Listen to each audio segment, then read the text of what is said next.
Bonjour tout le monde. Aujourd'hui, j'aimerais vous présenter un petit outil coaching que j'aime beaucoup, qui s'appelle le coffre au trésor. Voilà, c'est pas encore ça, hein. Alors, j'ai découvert ce petit outil pendant ma formation en life coaching.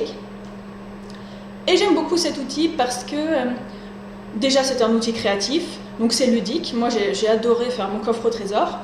Et aussi parce qu'il va vous permettre d'augmenter votre estime de vous, votre confiance en vous, et il est génial pour monopoliser vos ressources, pour atteindre vos objectifs ou résoudre vos difficultés.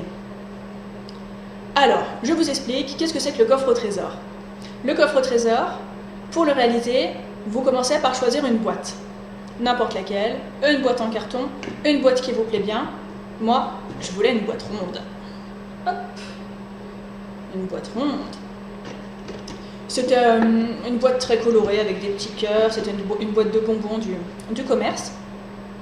Et une fois donc que vous avez choisi votre boîte, vous allez la modifier. Vous allez, c'est le côté créatif en fait, vous allez la mettre à votre goût, vous allez modifier les couleurs, les textures, tout ce qui vous plaît, et vous allez vraiment, vous allez agir dessus jusqu'à ce que cette boîte vous plaise, qu'elle vous plaise vraiment. Alors pour ma part, je voulais faire un truc un peu...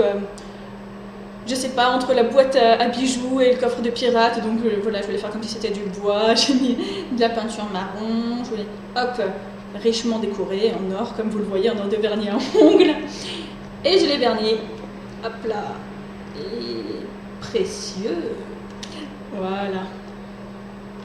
Ça, donc, c'est votre coffre au trésor.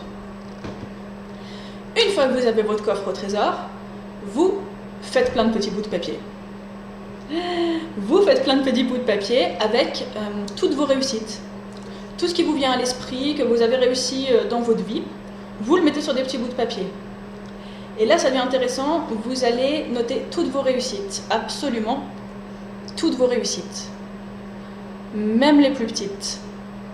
Même celles qui ne vous ont demandé, selon vous, aucun effort. Pourquoi ? Eh bien déjà parce que une action n'a pas besoin de demander des efforts pour être réussie. Pour avoir de la valeur, ça n'a pas besoin d'avoir demandé des efforts. Et ensuite, ça sert à quoi de noter une action qui ne vous a demandé aucun effort? Eh bien, si une action ne vous a demandé pour être réussie aucun effort, ça veut dire que vous avez utilisé vos talents naturels, vos points forts. Vous voyez où je veux en venir? C'est génial pour réaliser votre objectif. Donc, vous mettez sur des petits bouts de papier toutes vos réussites, puis ces petits bouts de papier, vous me voyez venir, ils vont tous dans votre coffre au trésor. Et vous continuez comme ça. J'arrête pas de faire bouger la caméra, c'est magnifique. Donc je disais, vous continuez comme ça. Par exemple, une fois par semaine, vous prenez un moment pour revenir vers votre coffre au trésor et ajouter toutes les nouvelles réussites de la semaine. Vous essayez d'y penser régulièrement, comme ça, vous revenez, vous mettez les nouvelles réussites dans le coffre au trésor. Et comment on utilise ce coffre au trésor? Eh bien, ce coffre au trésor, vous reviendrez chercher dès que vous avez un objectif que vous voulez atteindre ou une difficulté que vous voulez résoudre. Vous revenez chercher ce petit coffre au trésor et vous faites 3 colonnes sur une feuille.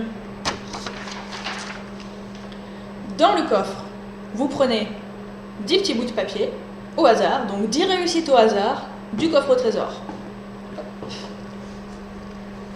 10 réussites au hasard du coffre au trésor, puis ce petit bout de papier avec les colonnes dans lequel, cette feuille de papier, avec dans la première colonne, vous marquez vos 10 réussites. Réussite 1, réussite 2, réussite 3, etc. Donc ça peut être, je sais pas, ce qui est sur les bouts de papier. J'ai fait un bon gâteau la semaine dernière, j'ai réalisé un super projet au travail qui a plu à mon patron, j'étais à l'heure à mon cours de yoga, enfin, etc. Dans la colonne numéro 2, vous marquez Oui, on voit les compétences que vous avez utilisées pour effectuer cette réussite, pour réussir cette chose. Quelles compétences? Toutes les compétences qui vous ont servi pour réussir cette chose. Ok? Là, ça devient déjà intéressant. On a un inventaire de compétences pour réussir l'objectif. Et dans la troisième colonne, terminus, vous marquez toutes les compétences qui vous seront utiles, donc dans celles-là, hein, dans celles qui sont là, toutes celles qui vous seront utiles pour atteindre votre objectif présent, ou pour résoudre votre difficulté. Je récapitule. Colonne 1, toutes les réussites, enfin les 10 réussites. Colonne 2, les compétences que vous avez utilisées pour réussir ces choses-là. Et colonne 3, parmi ces compétences que vous venez donc de citer, lesquelles vous seront utiles pour atteindre votre objectif ou résoudre votre difficulté. Et ben voilà. Déjà, vous avez remarqué tout un tas de compétences dont vous ne vous souveniez peut-être même pas. Et oui, et vous les avez. Et en plus, vous avez fait déjà un excellent inventaire ça fait beaucoup déjà, hein. Vous avez fait un excellent inventaire donc des compétences que vous avez et que vous pouvez utiliser pour atteindre votre objectif ou résoudre votre difficulté. En avant! J'espère que cette vidéo vous a plu. Si c'est le cas, n'hésitez pas à liker et à partager. En attendant, prenez soin de vous. À bientôt!